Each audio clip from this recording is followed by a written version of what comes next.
Hi, I'm Heather. Welcome to class. Today we're going to work on some variations of Anantasana, the sleeping Vishnu pose or the serpent pose. And before we begin, I invite you to subscribe to this channel, to like, to share, to comment.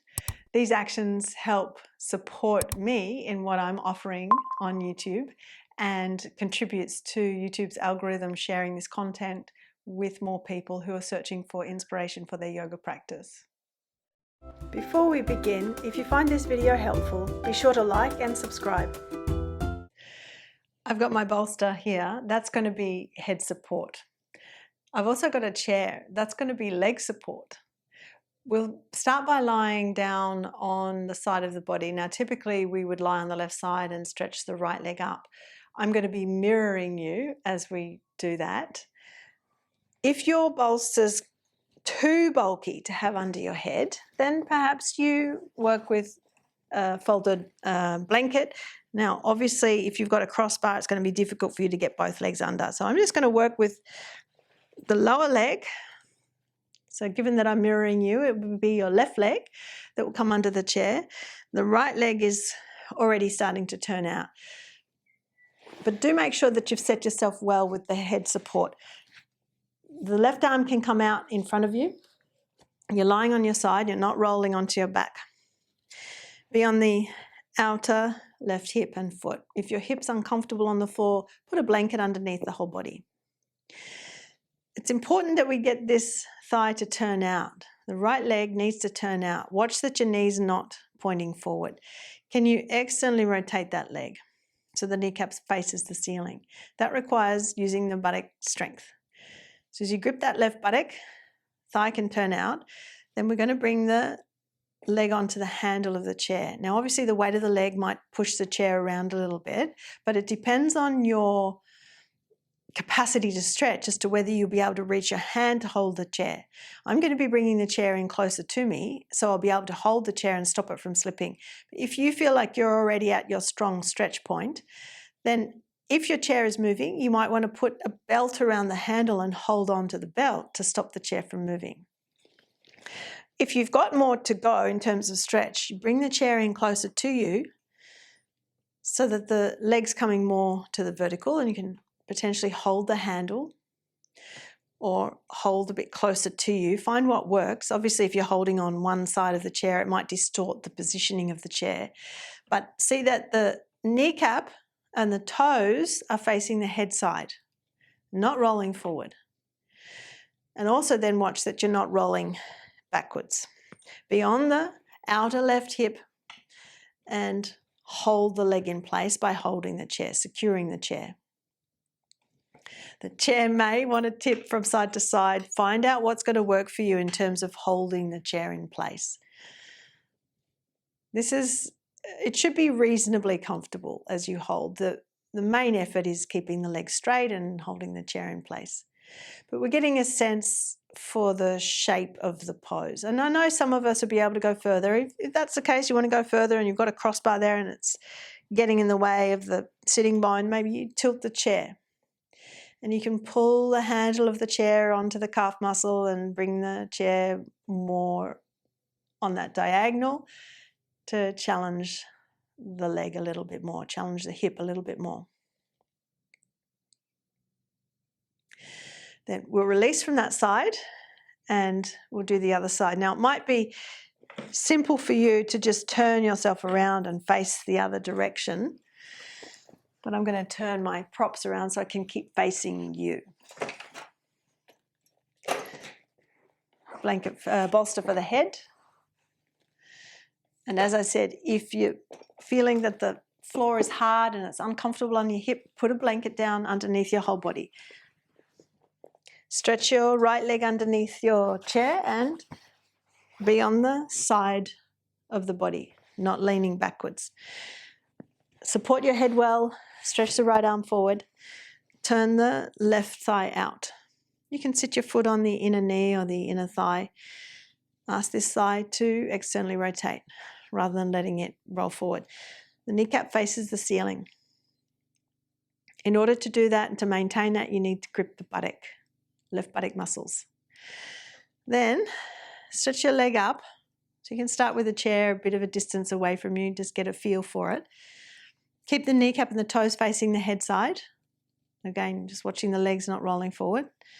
Thigh turning out in the hip socket. Then we're going to bring the chair in closer. So you might have to pull yourself up. Bring the chair in closer. Hold the chair so the weight of the leg doesn't push the chair away from you. And find out where's best for you to hold the chair. Is it the crossbar? Is it the leg of the chair? Is it the handle? And do make sure that you're not rolling backwards onto your back. Stay on the side body and keep this kneecap and toes facing the head side. Then if you feel you can go further, you can tilt the chair. You'll need to push the bottom legs away from the body as you pull the handle towards the body. The handle's pressing into the calf muscles and the thigh bone has to resist away from the torso to straighten that knee. Keep the toes pointing towards the head side. Go on squeezing the left buttock forward to encourage this groin to lengthen, inner thigh. Then you can release and move the chair. Get yourself out of the pose. Come to sit up. And we'll move the chair out of the way. We're going to keep using the bolster though. Some of you might like to use a belt around the foot. Others you'll be capable of catching the big toe. I'm going to demonstrate catching the big toe. Again, let's use our bolster for head support. Lie down on your left side. Take your left arm forward. Feel the neck and the head supported. Create a straight line from your shoulders through your hips to your feet. Turn the right leg out as you bend the knee. Catch the shin and draw the knee towards the side chest. Reach your arm in front of the leg to either catch the big toe or put your belt around the ball of the foot. Work with this hip flexion. As the knee is drawing towards the shoulder, the side chest, press the head of the thigh away from the chest. Then go to straighten the leg. Resist the thigh bone, particularly the head of the thigh, away from the chest. Don't let this outer hip ride up into the waist.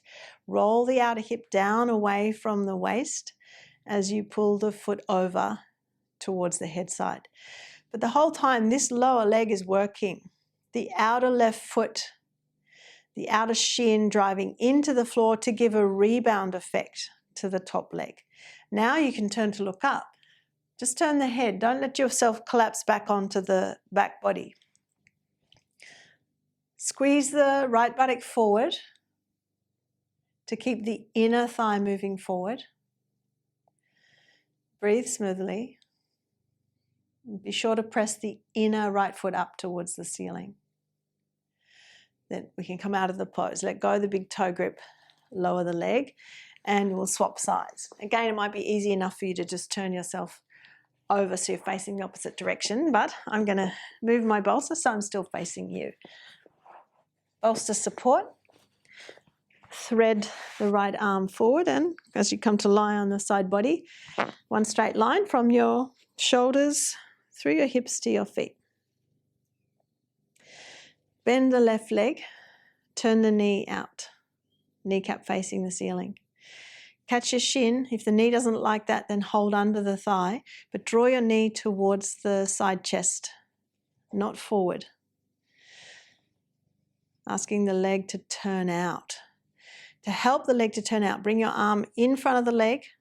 Encourage the knee back as you reach to catch your big toe or use your belt around the foot. Go on squeezing the left buttock forward. In fact, both buttocks can squeeze forward as you then straighten the left leg.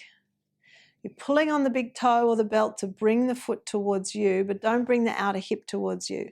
Roll the outer left hip away from the waist. Resist the head of the thigh away from the chest. And go on squeezing the left buttock forward to encourage this inner thigh forward.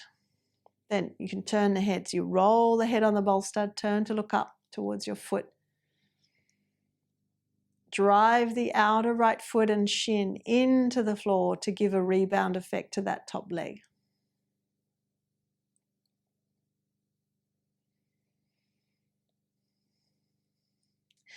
And then you can release the grip of the big toe and lower the leg. Now come up. We'll try the same pose, but with the arm that was forward, now backward. Let's take our support again for the left side of the head, but when we lie down, rather than threading the left arm through forwards, can you thread it through backwards? Now it might not be completely at a right angle to your body, it might need to be down somewhat. So asking for some mobility in that shoulder. Feel free to have the hand and the arm moving further down towards your hips if need be. Once more, head and neck supported. Then bend the lower leg. Bring your left foot back. That knee's coming more towards a right angle.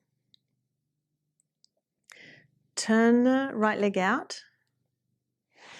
And we'll reach to catch the big toe or use your belt. Stretch the leg up straight. The bent lower leg may help with your balance because we've got our arm behind us. Drive the outer left foot into the floor to help move your hips forward. Right buttock forward. Breath steady. Then let go the leg and let's swap sides. Come out of that and prepare to lie down on your left side. Right side, sorry. But as you do, rather than threading the arm forward, thread the arm back now. Right arm back, come onto the side body. Make sure your head's supported. You can use these fingertips, left fingertips on the floor to prop yourself up. But then bend the lower leg so that your knee is at a right angle and you can use that outer foot on the floor to help with your balance. Turn the left knee up towards the ceiling as you bend that leg. Then as you're ready, pick the foot up, catch your big toe or use your belt around the foot. Stretch the leg up. You can pull the foot towards the head side but resist the head of the thigh away from the chest. Then go on using the lower leg, pressurize that outer shin, outer foot into the floor to help with your balance. Squeeze the buttocks forward. And then release and we'll come out of the pose. Now we'll try with no props. We won't be using the bolster under the head. Rather, we're going to be supporting the head with our hand. Let's move the bolster out of the way. You can always use your belt around the foot if that's helpful.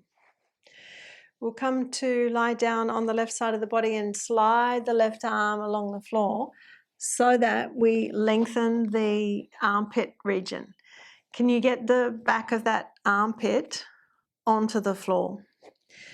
That might be doable when we've got the arms straight. However, when we bend the elbow to support the head, sometimes that will pull up away from the floor. So we want to notice that. Start with the arms straight. Create your straight line from the shoulder through the hips to the feet. You can use your left fingertips as support.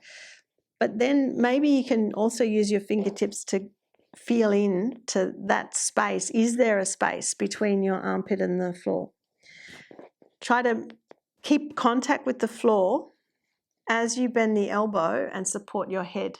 You can support there at the base of the skull and we might notice, okay, there's a bit of a gap. Can we lengthen and move that area down?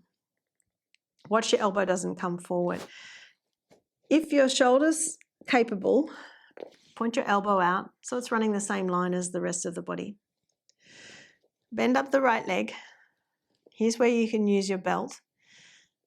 If it's difficult for you to catch your big toe, put your belt around the ball of the foot. Pull your knee towards the chest. Drive the outer left shin and foot into the floor. Then straighten the leg. Press the head of the thigh away from the chest as you pull the foot towards the head side. Careful that you're not rolling backwards. Squeeze the buttocks forward. And can you feel the back of that left armpit to the floor? Press it down. And release. And let's swap legs. Come to the other side. As you lie down, slide your hand away from the body, and can you get that armpit down towards the floor? Create a straight line, possibly from your hand through your shoulders, through your hips to your feet. And maybe you can use your fingers here, the left fingers coming in to feel. Is that armpit area, the back armpit area touching the floor, and can it maintain contact with the floor as you're turning or lifting the hand to support your head? Yes, we can eventually turn the head also to look towards the foot, but just be aware of what's happening here. Can you lengthen the armpit further away from the chest to see if you can make contact and maintain contact with the floor? Then bend the left leg, turn the kneecap up towards the ceiling. Reach your arm in front of the leg. That helps the leg turn out rather than reaching behind the leg. Whether you catch the big toe or use your belt, stretch the leg up. Balance can be a little precarious, but can you drive that outer right foot into the floor? Press the buttocks forward. So that helps with your balance, and it helps to open the groin, that inner left thigh. And maybe you can turn to look up. And then we can release. And let's lie on our back to have a rest.